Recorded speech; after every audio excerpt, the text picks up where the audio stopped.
नमस्कार। Super India news TV में आपका स्वागत है। मैं हूं राजेश आर्य। आइए देखते हैं आज का विशेष समाचार। विचारधारा से समझौते का दुष्परिणाम, मुख्यमंत्री पद न लेने का भाजपा का फैसला, बड़ी जंग जीतने के लिए छोटा मुकाबला हारने के तौर पर देखा जाना चाहिए। महाराष्ट्र विधानसभा में एकनाथ शिंदे के नेतृत्व वाली सरकार ने बहुमत परीक्षण की परीक्षा पास कर ली। इससे पहले रविवार को विधानसभा अध्यक्ष के चुनाव में भी मुख्यमंत्री एकनाथ शिंदे ने अपनी ताकत दिखाई।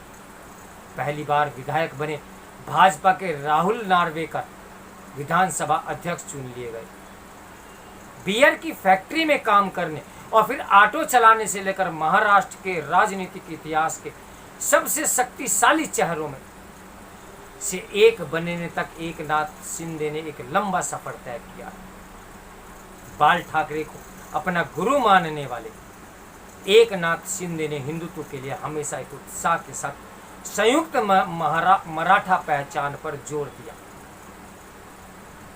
सतारा छोड़ने के बाद ठाणे उनका गढ़ बन गया। एक जनप्रतिनिधि के तौर पर सही अर्थों में जनता के साथ जुड़े एकनाथ शिंदे को मुख्यमंत्री के रूप में नियुक्त करके भाजपा ने कई राजनीतिक लाभ हासिल किए। अक्सर उच्च जातियों की पार्टी होने का आरोप झेलने वाली भाजपा एकनाथ शिंदे को मुख्यमंत्री बनाने के साथ न केवल उद्धव ठाकरे के नेतृत्व वाले महाविकास आघाड़ी गठबंधन को करीब करीब खत्म करने में कामयाब रही, बल्कि आगामी बीएमसी चुनावों के लिए भी अपनी स्थिति मजबूत करने में सफल रही। एकनाथ शिंदे के मुख्यमंत्री बनने से महाराष्ट्र में जनादेश का भी पालन हुआ। सवाल पूछे जा रहे हैं कि एकनाथ शिंदे के नेतृत्व वाली विद्रोही धड़े ने उद्धव ठाकरे से खुद को कैसे अलग किया, या फिर इस विद्रोह के क्या कारण रहे। इन कारणों में सबसे अधिक महत्वपूर्ण रहा एकनाथ शिंदे और जमीनी स्तर के शिव सैनिक कार्यकर्ताओं का पार्टी आला कमान के प्रति असंतोष।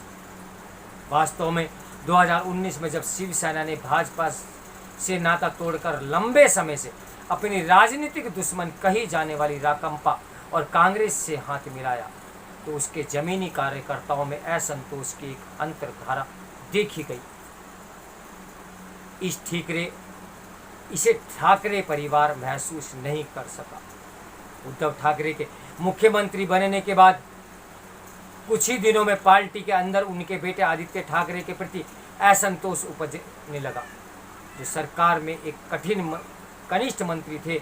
आरोप यह भी लगा कि आदित्य ठाकरे दूसरे मंत्रालयों के कामकाज में हस्तक्षेप कर रहे थे। पार्टी के विधायक किनारे किए जाने लगे। शिवसेना के कोटे के मंत्रियों की बात भी नहीं सुनी जा रही थी। स्पष्ट है कि इससे उनमें नाराजगी बढ़ने लगी। ऐसे तमाम असंतुष्ट मंत्रियों और विधायकों ने एकनाथ शिंदे का नेतृत्व स्वीकार कर लिया। चूंकि उद्धव ठाकरे बाल ठाकरे के आदर्शों से समझौता करते नजर आ रहे थे, इसलिए शिंदे की राह और आसान हो गई।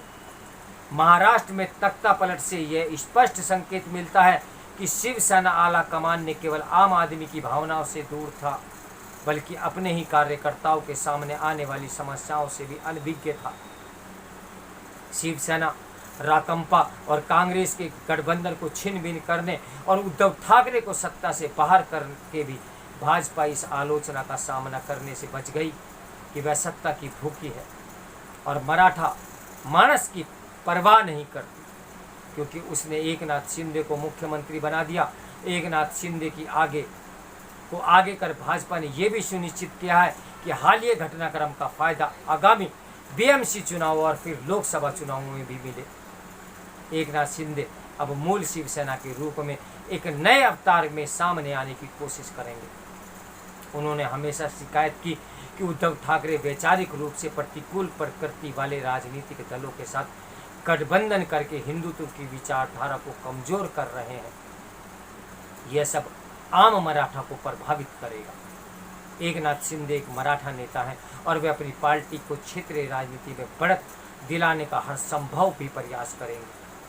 मुख्यमंत्री पद नहीं लेने का भाजपा का फैसला एक बड़ी जंग जीतने के लिए एक छोटा मुकाबला हारने के तौर पर देखा जाना चाहिए। अपने ऊपर लगाए जा रहे तमाम आरोपों को पूरी तरह मुकाबला करते हुए भाजपा प्रतिकूल परिस्थितियों में भी विजेता बनकर उभरी है। देवेंद्र फडणवीस को उप मुख्यमंत्री नियुक्त करके उसने सरकारों को गिराने के आरोप पर भी विराम लगा दिया। भाजपा ने महाराष्ट्र की जनता को यही संदेश दिया कि शिंदे गुट केवल भाजपा द्वारा समर्पित है और सरकार तो शिवसेना की ही है। पार्टी ये संदेश देने में भी कामयाब रही कि शिवसेना में हुई बगावत भाजपा के हस्तक्षेप से अधिक स्वतंत्र आंतरिक विद्रोह का परिणाम है। एकनाथ शिंदे को मुख्यमंत्री का पद देने के साथ उन स्थितियों का भी ध्यान रखा जाए जिनमें महाविकास आघाड़ी गठबंधन द्वारा उन्हें मुख्यमंत्री का पद दिया जा सकता था और पार्टी में वापस आने के लिए प्रेरित किया जा सकता था। शिवसेना में विद्रोह यही बताता है कि किसी दल को विचारधारा से समझौते की कितनी बड़ी कीमत चुकानी पड़ती है। यह भी ध्यान रहे कि उद्धव ठाकरे ने खुद कुर्सी संभाली, बल्कि बाल ठाकरे ने मनोहर जोशी और नारायण राणे को मुख्यमंत्री बनाया था। आने वाले समय में ये तय है कि एकनाथ शिंदे उद्धव ठाकरे के खिलाफ पार्टी के नाम और चुनाव चिन्ह के लिए भी लड़ेंगे। ये समय बताएगा कि ठाकरे परिवार से शिवसेना को मुक्त करने में सफल हो पाते हैं या नहीं, लेकिन यह तय है कि उद्धव ठाकरे की मुश्किलें बढ़ने वाली हैं। इसी कारण फिलहाल शिंदे और फडणवीस टीम के लिए राह बेहद आसान नजर आ रही है। तो मेरे साथ बने रहिए सुपर इंडिया न्यूज़ टीवी की ब्रेकिंग न्यूज़ के लिए। नमस्कार, मैं हूं राजेश आर्य। इस समाचार के लेखक हैं प्रदीप गुप्ता।